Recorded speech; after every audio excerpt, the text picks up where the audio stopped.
চন্দননগরে জগদ্ধাত্রী পুজো আর বিদ্যুৎ বন্ধ হচ্ছে না। পরিষেবা সচল রেখে হবে শোভাযাত্রা। জগদ্ধাত্রী পুজো নিয়ে প্রশাসনিক বৈঠক অনুষ্ঠিত হলো চন্দননগরে। সামনে জগদ্ধাত্রী পুজো, লক্ষ লক্ষ মানুষের ঢল নামে হুগলির চন্দননগর, মানকুণ্ড এবং ভদ্রেশ্বরে। এবার পুজোয় আরও বাড়তি নিরাপত্তা নিয়ে বৈঠক অনুষ্ঠিত হলো প্রশাসনের তরফে। সমস্ত পুজো কমিটির সদস্যরা উপস্থিত ছিলেন এই বৈঠকে। সোমবার চন্দননগর রবীন্দ্র ভবনের বৈঠকে উপস্থিত ছিলেন রাজ্যের মন্ত্রী ইন্দ্রনীল সেন, চন্দননগর পুলিশ কমিশনার অমিত বি জভালগি, জেলা শাসক মুক্তা আর্য, চন্দননগরের মহানাগরিক রাম চক্রবর্তী, উপমহানাগরিক মুন্না আগরওয়াল, ভদ্রেশ্বর পুর প্রধান প্রলয় চক্রবর্তী, বিদ্যুৎ দপ্তরের আধিকারিক সহ প্রশাসনিক আধিকারিকরা। অনলাইনে কিভাবে মিলবে পুলিশের অনুমতি, সেটিও এদিন পুজো কমিটির উদ্যোক্তাদের দেখিয়ে দেওয়া হয় চন্দননগর পুলিশ কমিশনারেটের তরফে। পুজো কমিটির তরফে বিভিন্ন বিষয়ে আবেদন জানানো হয় প্রশাসনের কাছে, সেগুলো আলোচনার মাধ্যমে সুরাহা করা হয় এই বৈঠকে। চন্দননগরে জগদ্ধাত্রীর শোভাযাত্রায় এবার আর বিদ্যুৎ বন্ধ হবে না। প্রতি বছর শোভাযাত্রার দিন বেশ কিছুক্ষণের জন্য শাটডাউন করা হয়, কিন্তু এবছর পুজোয় আর শাটডাউন হবে না। 2 বছর আগে আন্ডারগ্রাউন্ড কেবল বসানোর কাজ শুরু হয়েছিল, সেই কাজ শেষ হয়েছে। নিরবিচ্ছিন্ন বিদ্যুৎ পরিষেবা চালু থাকবে, এমনটাই জানিয়েছেন বিদ্যুৎ দপ্তরের রিজিওনাল ম্যানেজার মধুসূদন রায়।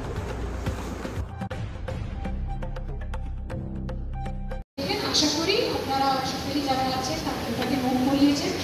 আর এর সাথে যারা আমাদের এখান থেকে প্রশাসনিক আধিকারিক যারা সকলেই রয়েছে, ডব্লিউবিএসিডিসির পক্ষ থেকে, ফায়ারের পক্ষ থেকে, হেলথের পক্ষ থেকে, পিডব্লিউডির পক্ষ থেকে, তারা সকলেই প্রস্তুত হয়েছেন। আর আপনাদের যেরকমই রয়েছে আপনাদের সকলেই সেই অভিজ্ঞতাতে তারা প্রস্তুত হয়েছেন। তার সাথে রয়েছেন আমাদের এখানকার আপনাদের পৌরসভারই আপনাদের যারা রয়েছে এই মেয়র সাহেব রয়েছে, ডেপুটি মেয়র সাহেব রয়েছে, তার সাথে আপনার সেন্ট্রাল পুজো কমিটির প্রেসিডেন্ট সাহেব রয়েছেন আমাদের এখানকার কমিশনার সাহেব রয়েছেন, চন্দননগর নিগমের এসডিও সাহেব থাকে, সেটা আমি সিপি সাহেবকে অনুরোধ করবো।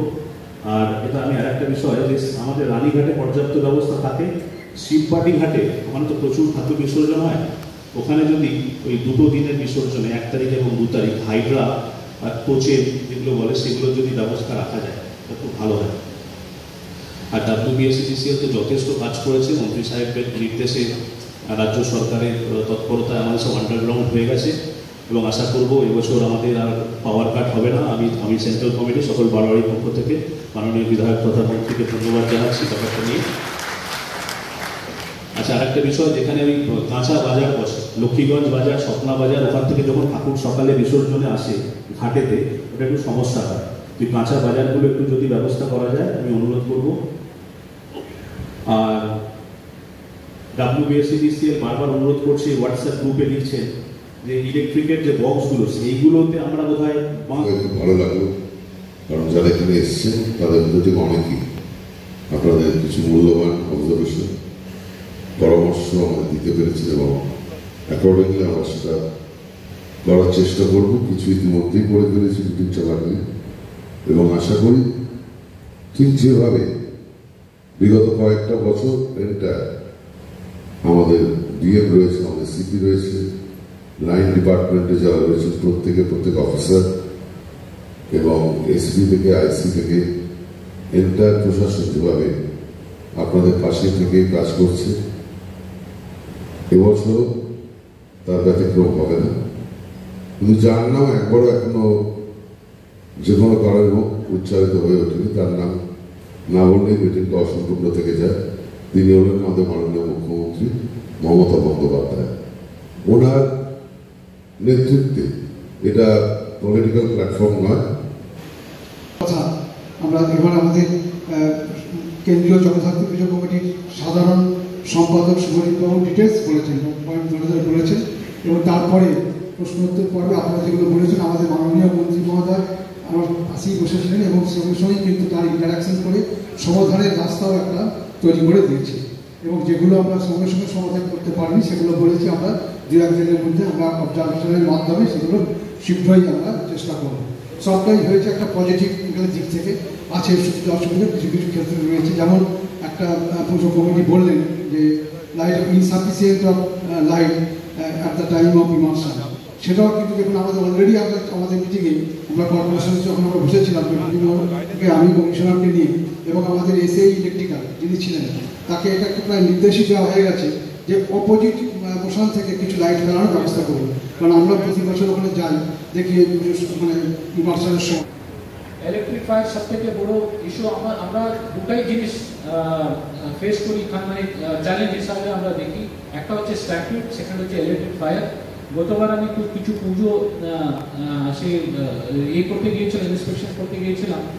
এই যে বলা হলো কি প্যান্ডেল আপনি বানাবেন, ইলেকট্রিক যে জাংশন বক্স ছেড়ে আপনি বানাবেন, সেই জাংশন বক্সটাকে ভালো মতো কভার করুন।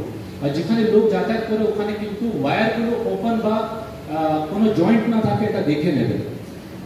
নেক্সট বিসর্জন নিয়ে এই যে শিবতী ঘাট বা যে ঘাট নিয়ে কথা বলা হয়েছিল ভদ্রেশ্বরে, আপনারা জানেন আমরা খুব চেষ্টা করি কি কোনো ডেথ না হয়। এবার কিন্তু দুর্গা পূজাতে বিসর্জনের সময় দুজন মারা গেছেন ভদ্রেশ্বরে, আপনারা জানেন এই কথাটা? কেউ জানে ভদ্রেশ্বর থেকে যারা আছেন? এটা দুজন ওখানে মারা গেছেন। Why? They were completely drunk. কি এবার আমি খুব রেয়ারলি মানে অফিসার্স 4টা জগদ্ধাত্রী পুজো করাতে পারে, মানে this is my 4th time, it is very rare. আগে আমি এটা মনে করি এটা মায়ের আশীর্বাদ ছাড়া এটা কিন্তু সম্ভব না। আর সবসময় এটা মনে আমি প্রার্থনা করি মাকে কি এই পুজোতে কিন্তু সব কিছু ঠিক মতো হয়ে যাক।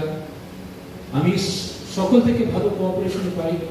প্রথমত আমি মিনিস্টার সাহেবের আমি ধন্যবাদ জানাচ্ছি। এবারও কিন্তু আমরা এক্সট্রা জেটি এখানে পাচ্ছি। এই জিনিসটা কত হেল্প করে আপনি জানেন না, রানী ঘাটে কিন্তু অনেকটা কিন্তু লোডটা এই এক্সট্রা জেটিটা নিয়ে নেয় আর আমাদের কাজ করতে খুব সুবিধা হয়। আপনারা জানেন আগে সেন্ট্রাল কমিটি আছে, আমরা স্কুলে আছি, আমাদের রোল, আমাদের কোনো কনফিউশন নেই আমাদের রোল নিয়ে। আমরা এখানে ফ্যাসিলিটেটর হিসাবে আছি, আমরা এখানে শাসন করার জন্য এখানে নেই কি আপনাকে কি বলবো এটাই করতে হবে সেটা।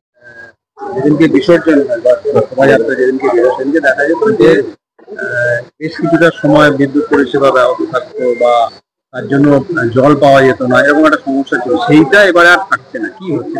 সেটা থাকছে না বলতে আমাদের মাননীয় মন্ত্রী এবং মুখ্যমন্ত্রী নির্দেশে চন্দননগর আন্ডারগ্রাউন্ড প্রজেক্টের কাজ শুরু হয়েছিল 2 বছর আগে। সেই কাজটা আমাদের প্রায় শেষের দিকে শেষই হয়েই গেছে। পৃথিবীর কিছু জায়গাতে কোথাও কিছু যদি সমস্যা আছে সেগুলো আমরা এখন শুধু দেখছি, কাজ তুলে নিচ্ছি, যেগুলো ওভারহেডে তার আছে আর কি, এবং একবারে শেষ পর্যায়ের কাজ চলছে।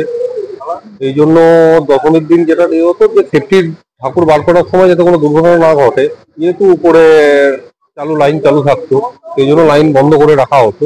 এবারে সেটা আমাদের আন্ডারগ্রাউন্ডের চলবে আর কি, মানে চালু থাকবে। সেই জন্য দিনের বেলাতেও দশমীর দিন যেদিন প্রশাসনের জন্য ঠাকুর বেরোয় সেটার সময় তো আমাদের লাইন চালু থাকবে, এবং দশমীর পরের দিনও আমাদের বারোয়ারিতে ঠাকুর প্রশাসন করে এসে আবার যখন মানে বিসর্জনের জন্য আসতো সেই সময় কিছুক্ষণের জন্য আবার বন্ধ করে রাখতে হতো আর কি। সেটা আমরা আর রাখবো না।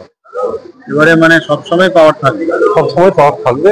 এবারে যদি কোথাও আমাদের কয়েকটা জায়গাতে লোকেশনে এখন ন্যারোর রাস্তা আছে, সেখানে হয়তো দুদিকে লাইন আমরা করতে পারিনি, সেটা হয়তো 10-15 মিনিটের জন্য হয়তো সেই মানে 6টা লোকেশন এরকম আমরা এখনো মানে 26টা থেকে 6টা লোকেশনে নামিয়ে এনেছি, এরকম সেখানে কাজ করছি। এগুলো দেখছি, এগুলোকেও যদি আমরা করা যায় আর কি, মানে এত ন্যারো রাস্তা যেখানে দুদিকে লাইন করা যাচ্ছে না বা আন্ডারগ্রাউন্ড করার মতো সিচুয়েশন নেই। এই ক্ষেত্রে তো মানে বেশিক্ষণ তাদের বেশিক্ষণও কিন্তু শাটডাউন থাকবে না, সেটাও হয়তো 10 থেকে 15 মিনিট যদি মানে প্রশাসন যেমন ওদের ইমার্শনের যে টাইম ঠাকুর বার করার যে টাইম দিয়ে দেবে সেই সময় যদি হয়তো 10 থেকে 15 মিনিটের জন্য শোভাযাত্রায় কোনো ব্যাঘাত হবে না। আমার নাম মৌসুফন রায়, রিজিওনাল ম্যানেজার WBSCDC। আজকে কোঅর্ডিনেশন মিটিং কেমন হলো? আজকে চন্দননগরে রবীন্দ্র ভবনে আমাদের কোঅর্ডিনেশন মিটিং হলো। উপস্থিত ছিলেন মাননীয় মন্ত্রী ইন্দ্রনীল সেন সাহেব, ডিস্ট্রিক্ট ম্যাজিস্ট্রেট ছিলেন, মেয়র ছিলেন, ডেপুটি মেয়র ছিলেন, অন্যান্য কাউন্সিলর্সরা ছিলেন। এছাড়া কমিটি যারা পুজো কমিটি যারা ওদের রিপ্রেজেন্টেটিভ সদস্যরা ছিলেন, এবং লাইন ডিপার্টমেন্ট থেকে যারা এখানে পরিষেবা দেন ওরা সবাই এখানে উপস্থিত ছিলেন, এবং পুলিশ নিশ্চয়ই ছিল। আমরা সমস্ত পুজো কমিটির দিক থেকে যে প্রশ্নগুলো ছিল সে অ্যাড্রেস করলাম। ওদের কি সমস্যা বা ওদের কি আমাদের থেকে এক্সপেকটেশনস আছে এসব কিছু এখানে আলোচনা করা হলো। অনেকক্ষণ মিটিং করে দীর্ঘক্ষণ মিটিং চলেছে। ওদেরকে সমস্ত আশা দেওয়া হলো সমস্ত যে ইস্যুগুলো ডিল করা হবে। কিছু সেফটি সিকিউরিটি দিক থেকে আমরা কিছু নির্দেশ ওদেরকে দিয়েছি, যেমন জামাত রাস্তায় না হতে দিতে, পুজো প্যান্ডেল দেখার পরে সঙ্গে সঙ্গে ওরা বেরিয়ে যায়। লেজার শো যেমন বা ব্রিজ যদি করতে হয় তাহলে পিডব্লিউডি সার্টিফিকেট নিতে হয়, আর পিডব্লিউডি যদি না দেয় তো ব্রিজ না করতে, কারণ সেফটির একটা ব্যাপার ওখানে থেকে যায়।